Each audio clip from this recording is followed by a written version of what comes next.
السلام علیکم second year سی۔ آج ہم سیکنڈ ایئر کی اکنامکس کا جو فرسٹ ٹاپک ہے قومی آمدنی اس کو سٹارٹ کریں گے۔ فرسٹ ایئر کی اکنامکس جو ہم نے پڑھی تھی وہ تھی جزوی معاشیات۔ اس میں ہم نے معیشت کے چھوٹے چھوٹے حصوں کا جائزہ لیا تھا، جیسے آپ نے دیکھا تھا طلب دیکھی تھی، رسد، صارف کے رویے کا تجزیہ، عدم ترجیح کے خطوط پڑھے تھے ہم نے۔ وہاں پر صرف ایک صارف ایک اجر کو ڈسکس کیا جاتا تھا، لیکن کلی جو معاشیات ہے اس میں ہم پوری معیشت کو مکمل طور پر اس کا مطالعہ کریں گے، ٹھیک ہے، جیسے کہ قومی آمدنی، قومی بچت، صرف، سرمایہ کاری، اس کے علاوہ بین الاقوامی تجارت ہو گئی، سرکاری مالیات وغیرہ۔ جو فرسٹ چیپٹر ہم سٹارٹ کرنے والے ہیں وہ ہے قومی آمدنی۔ قومی آمدنی کی ڈیفینیشنز جو ہیں مختلف معیشت دانوں نے کی، جن میں سے سب سے جو امپورٹنٹ ڈیفینیشن ہے وہ ڈاکٹر مارشل کی ہے۔ ڈاکٹر مارشل نے کہا کہ قومی آمدنی کیا ہے کہ اشیاء و خدمات کی وہ مقدار جو کسی ملک کے لوگ اپنے سرمایے اور قدرتی وسائل سے کام لے کر ایک مقررہ عرصے میں پیدا کرتے ہیں، قومی آمدنی کہلاتی ہے۔ اور یہ عرصہ کتنا ہوتا ہے؟ عام طور پر 1 سال کا ہوتا ہے، ٹھیک ہے۔ کیا کہا ڈاکٹر مارشل نے؟ اشیاء و خدمات کی وہ خاص مقدار جو کسی ملک کے لوگ اپنے سرمایے اور قدرتی وسائل سے کام لے کر ایک مقررہ عرصے میں پیدا کرتے ہیں، قومی آمدنی کہلاتی ہے۔ اور یہ عرصہ کتنا ہوتا ہے؟ 1 سال کا ہوتا ہے۔ Aggregate of good and services produced in a country in a fix time period which is generally a year, ٹھیک ہے، یعنی 1 سال ہوتا ہے، is known as national income. اس تعریف سے یہ بات واضح ہوتی ہے کہ کسی ملک کے لوگ سال بھر میں جتنی بھی اشیاء و خدمات پیدا کرتے ہیں اسے قومی آمدنی کہتے ہیں۔ اشیاء کون سی ہیں؟ اشیاء سے مراد سال بھر میں معیشت کے تمام شعبوں سے حاصل ہونے والی پیداواریں، مثلا زرعی فصلیں، مصنوعات، معدنیات، جنگلات، حیوانات، نباتات وغیرہ۔ جبکہ کچھ ادارے خدمات سر انجام دے رہے ہیں، مثلا کاروبار، بینک، ذرائع نقل و حمل، رسل و رسائل وغیرہ۔ علاوہ ازیں ایسے جو افراد کے معاوضے ان کو بھی قومی آمدنی میں شامل کیا جاتا ہے جو کہ اشیاء تو پیدا نہیں کرتے لیکن محض خدمات سر انجام دیتے، جیسے آپ دیکھتے ہو کہ استاد، ڈاکٹر ہے، وکیل، جج صاحبان، یہ تمام کیا کر رہے ہیں؟ خدمات سر انجام دے رہے ہیں۔ بس 1 سال کے عرصے میں کسی ملک کے افراد اشیاء و خدمات کی شکل میں جو کچھ بھی پیدا کرتے ہیں اس کے مجموعے کو قومی آمدنی کہتے ہیں۔ دوسری جو ڈیفینیشن ہے قومی آمدنی کی وہ پروفیسر فشر نے کی۔ پروفیسر فشر کے مطابق اشیاء و خدمات کی وہ مقدار جو 1 سال کے عرصے میں صرف کی جائے، یعنی خرچ کی جائے، قومی آمدنی کہلاتی ہے۔ وہ کیا کہتے ہیں مارشل کے اشیاء و خدمات کی وہ مقدار جو 1 سال کے عرصے میں پیدا کی جائے، اور پروفیسر فشر کیا کہتے ہیں اشیاء و خدمات کی وہ مقدار جو کسی ملک کے لوگ 1 سال کے عرصے میں صرف کریں یا خرچ کریں۔ اس نے سال بھر میں صرف ہونے والی اشیاء و خدمات کے مجموعے کا ذکر کیا، یعنی جو کچھ پیدا ہوتا ہے لوگ اپنی ضرورت کے مطابق اسے صرف کرتے ہیں، یعنی خرچ کرتے ہیں، استعمال کرتے ہیں۔ اس لیے فشر نے پیداوار کی بجائے اشیاء و خدمات کے صرف کے مجموعے کو قومی آمدنی سے تعبیر کیا۔ اور قومی آمدنی کی جو ایک امپورٹنٹ ڈیفینیشن اے سی پیگو نے بھی کی، انہوں نے کیا کہا کہ قومی آمدنی قوم کی مادی دولت کے اس حصے پر مشتمل ہے جسے زر کی مدد سے ماپا جا سکے، نیز اس میں بیرونی ممالک سے حاصل ہونے والی آمدنیاں بھی شامل ہوتی ہیں۔ گارڈنر ایکلے نے کہا کہ کسی فرد کی آمدنی سے مراد وہ کمائی ہوتی ہے، وہ ارننگ ہوتی ہے جو اسے اپنی یا اپنی جائیداد کی پیداواری خدمات کے عوض حاصل ہو۔ لہٰذا قومی آمدنی قوم کے تمام افراد کی آمدنیوں کے مجموعے کا نام ہے۔ چونکہ ایک فرد اشیاء یا معاوضے کی شکل میں جو کچھ بھی حاصل کرتا ہے وہ اس شخص کی کیا ہوتی ہے؟ ذاتی آمدنی ہوتی ہے۔ جبکہ قوم کیا ہوگی؟ قوم میں بہت سے افراد ہوں گے، بہت سے افراد پر مشتمل ہوتی ہے جو ایک ملک میں رہائش پذیر ہوتے ہیں، لہٰذا تمام افراد کی آمدنیوں کے مجموعے کو ملک کی قومی آمدنی کہتے ہیں۔ یو ایس اے کے شعبہ کامرس نے قومی آمدنی کی تعریف ایسے کی کہ وہ مجموعی خالص آمدنی جو کہ کسی قوم کے جملہ عاملین پیدائش ہم فرسٹ ایئر میں پڑھ چکے ہیں، 4 ہوتے ہیں: زمین، محنت، سرمایہ اور تنظیم۔ اس کو ایک مخصوص مدت کے دوران اشیاء و خدمات پیدا کرنے کے عوض بطور معاوضہ حاصل ہوتی، اس قوم کی قومی آمدنی کہلاتی۔ پال سملسن نے قومی آمدنی کی تعریف کی، وہ یہ کہتے ہیں کہ مجموعی طور پر کسی ایک ملک میں پیدا ہونے والی اشیاء و خدمات کے سالانہ بہاؤ کی زرعی قدر و قیمت کو قومی آمدنی کہتے ہیں۔ کیا کہتے ہیں؟ اشیاء و خدمات کے سالانہ بہاؤ، یعنی جو کرنٹ فلو ہے اشیاء کا خریدنا یا بیچنا ہے، اس کی زرعی قدر و قیمت، روپے پیسے کی شکل میں جو اس کی قدر و قیمت ہے اس کو قومی آمدنی کہیں گے۔ قومی آمدنی کے بارے میں مختلف ماہرین کے خیالات جاننے کے بعد ہم کیا تعریف اس کی کر سکتے ہیں کہ اس سے مراد کیا ہے؟ اشیاء و خدمات کے بہاؤ کی مالیت جو کہ کسی ایک ملک میں ایک سال کے عرصے میں پیدا کی گئی ہوں، بشرطیہ کہ اس میں سرمائے کی فرسودگی الاؤنس اور بالواسطہ ٹیکس منہا ہو۔ اچھا، یہ سرمائے کی فرسودگی الاؤنس کیا ہوتی ہے یہ ہم نیکسٹ اگلے ٹاپک میں پڑھیں گے، ٹھیک ہے۔ اس کو کہتے ہیں مشینوں کی توڑ پھوڑ کے سلسلے میں جو الاؤنس رکھا جاتا ہے۔ بس کسی ملک کی قومی آمدنی کا تعین کرتے وقت مدرجہ ذیل امور کو مد نظر رکھا جاتا ہے۔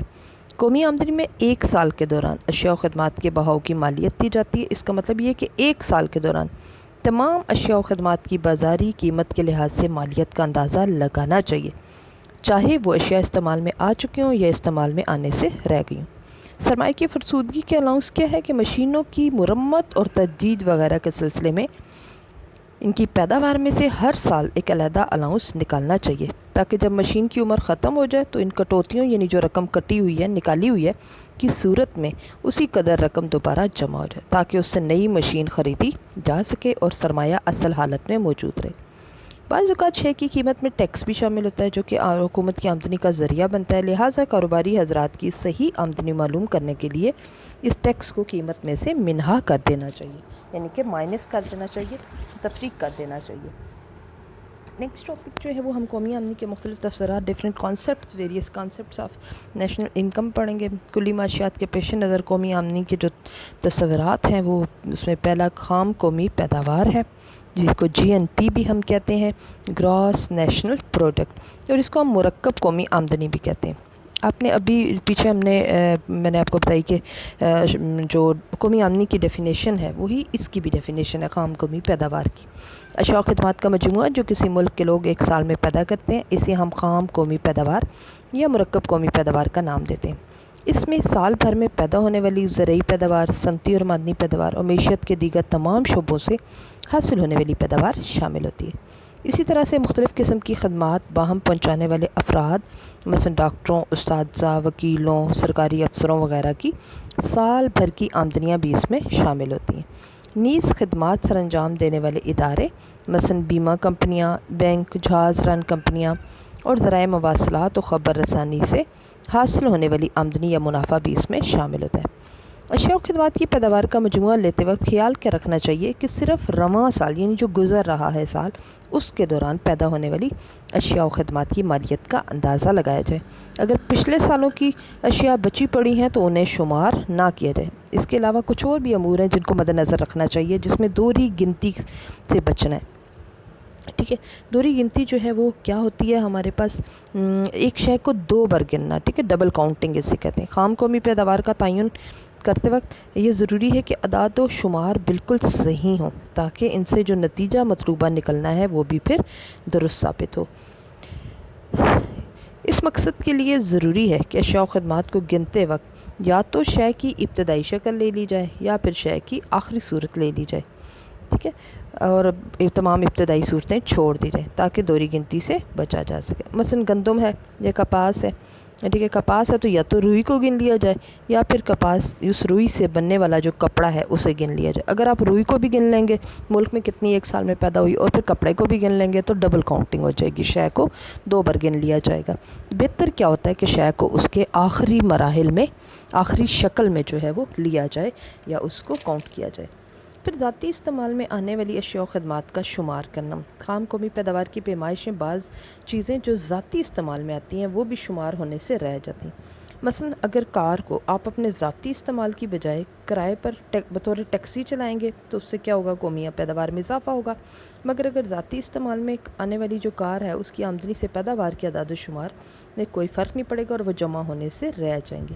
اس طرح سے ذاتی استعمال میں آنے والا جو مکان اور گھریلو خواتین کی جو خدمات ہیں وہ بھی استعمال میں، وہ بھی کاؤنٹ ہونے سے قومی آمدنی میں رہ جاتی ہیں۔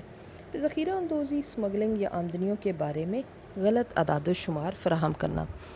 بعض اوقات لوگ کیا کرتے ہیں، اپنی آمدنیوں کو صحیح نہیں بتاتے یا اشیاء اسمگل ہو جاتی ہیں، یعنی کہ غیر قانونی طور پر ایک جگہ سے دوسری جگہ پر پہنچ جاتی ہیں، یا پھر ذخیرہ اندوزی، چور بازاری کی وجہ سے وہ قومی آمدنی میں شامل نہیں ہوتی۔ اس طرح سے بھی اندازے غلط ہونے کا اہتمام ہوتا ہے۔ ایک اندازے کے مطابق کل قومی پیداوار کا 10% اس طرح کے ناجائز کاروبار یا آمدنی کو چھپانے کی وجہ سے قومی آمدنی کے شمار میں آنے سے رہ جاتا ہے۔ پھر بیرون ملک آمدنیوں کو شمار کرنا۔